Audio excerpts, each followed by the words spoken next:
Hello friends, welcome back to my channel. So in this video I'll be considering the IPO of another bank that is actually open for subscription currently and will close for subscription on Friday, that is 9th February.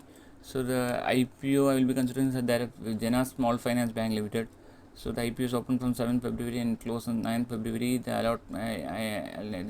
allotment is expected to be finalized on 12th February and is expected to be listed in exchanges on 14th February. So regarding the price band for this IPO is between 390 to 414 per share, and the minimum lot for retail investors is 36 shares, and the minimum amount is 14,904 rupees. So the Access Capital, ICICI Securities, and SBA Capital Markets the lead managers for this issue, and KFin Technologies is the registrar for this issue. So regarding this issue, it is actually a combination of fresh issue of 1.12 crore shares aggregating to 462 crores and a offer for sale of 0.26 crores aggregating to 108 crores. So it is a combination of both fresh issue as well as offer for sale.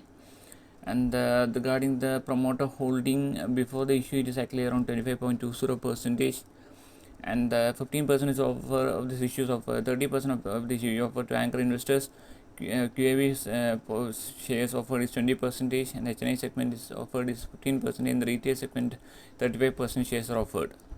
And regarding this bank, Jana Small Finance Bank, it is actually one of the leading small finance banks in India. So they were incorporated in 2006. So they actually is an NBFC finance company which actually engaged in the providing MSME loans, affordable housing loans, term loans to NBFCs, loan against fixed deposits, two-wheeler loans, and gold loans. They offer various secure loan products including individual and micro business loan, agriculture and allied loans, and group loans. The bank classifies loans into three categories: individual loans for home improvement repair, individual loans for school and fees, and individual loans for debt consolidation, family functions, expenses, business platforms, business purposes. So they actually provides digital product services platforms such as mobile internet banking for both retail and corporate clients. So their revenue, their actually gross advances has increased from around 5,076 crores to around 9,904 crores between FY21 and FY23, having representing a compound annual growth rate of 39%. And they have 754 banking outlets across spread across 22 states and union territories, and 272 unbanked rural centers. The pan-India presence has helped the bank to reduce its concentration risk. So they have provided service to almost 12 million customers in 2008. So they have, as on FY23, they have around 4.57 million active customers, and they had 0.91 million customers in the last fiscal, and they have a total permanent employees of around 18,184. And regarding the financial performance of this bank, they actually revenue was around 2,720 crores in FY21, with a profit after tax of 22 crores. It increased to around 3,062 crores FY22 with a profit after tax, but dipped to around 17.47 crores. But the revenue further increased, made a good improvement to around 3,699 crores in FY23, and the net profit bounced back to around 255 crores in FY23. And in the first half of this fiscal FY24, they had a revenue of 215 crores, and the profit after tax is 213 crores. So they are likely to report over 400 crores net profit in FY24 as compared to 255 crores last year, and the revenue is likely to increase to around 4,400 crores from around 3,600 crores. So the company is able to increase the net profit from around 72 crores to around over 400 crores in a span of just 4 years. The revenues has increased from 2,722 crores to over 4,400 crores. So this company is actually going very well in the last 4 years, and the reserves has in surplus is around 2,255 crores.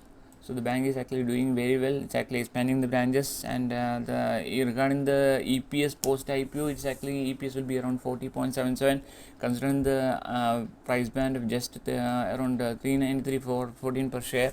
The issue is coming with a price earning multiple of just around 10 times, which is very reasonably valued, very attractively valued for a bank that is actually having good growth in revenues over the last 4 years.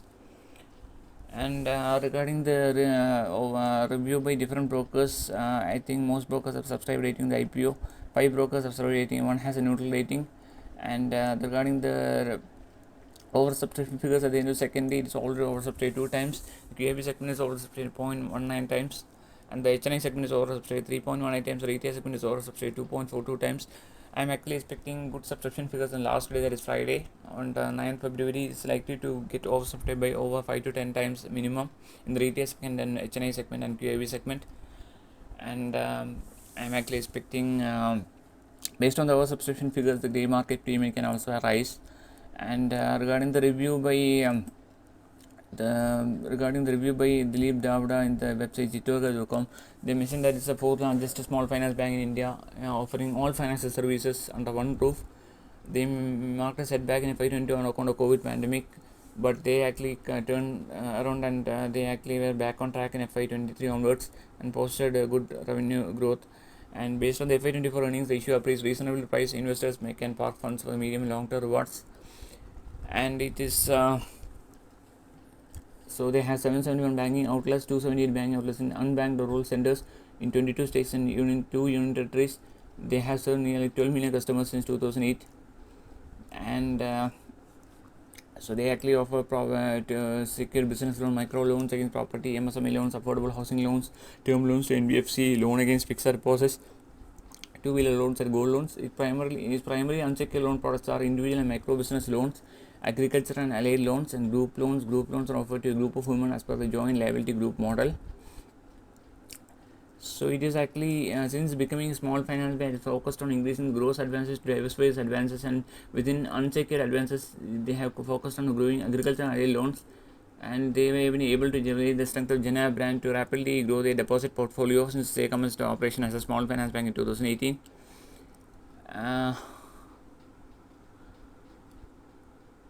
It is one of the top 4 small finance bank in India in terms of deposit sizes on September 30, 2023. And they have around 159 banking outlets, and they have around 20,350 employees in their payroll. And regarding the post-issue equity capital, it increased to around 93 from around 93.43 crores, it will increase to around 104.59 crores. And regarding the listed peers, it mentioned that Suryoday Small Finance Bank are mentioned as a listed peers. Credit Access Grameen are mentioned as a listed peers. So they are trading between 25 to 11 to 15 times different price earning multiples. So the IPO is coming at a price earning multiple of around 10 times. So considering there is a fourth largest small finance bank in India, it is a very good valuation. And the Chitoga.com, actually the Daily Data has a subscribe ratings IPO. So they have mentioned that based on the FY24 earnings, the issue appears reasonably priced. Investors can actually park funds for the medium and long term rewards. And regarding the current grey market premium for the issue, at the end of the second day, it is trading at a grey market premium of 55. That is, we can actually expect a listing in the range of 450 to 460 levels based on the grey market premium in the second day. So based on the IPO price of 414, we can expect a listing at around 460 470 levels. So it was actually had a grey market premium of around 108 on 3rd February. It decreased on to around 55 levels currently. So we need to see the subscription figures in the last day to see what kind of listing gain we can expect. But considering the reasonable valuations and the very attractive valuations of this bank, having the good revenue growth in the last 4 years, and having the large number of branches, I am planning to apply for this IPO, and I am actually expecting good gains for this bank for long term investment. So if you are also convinced about, I am not going to the research report of the other brokers. You can actually go through by looking in the website. But I am, if you are also convinced about the prospects of this bank, you can also consider applying.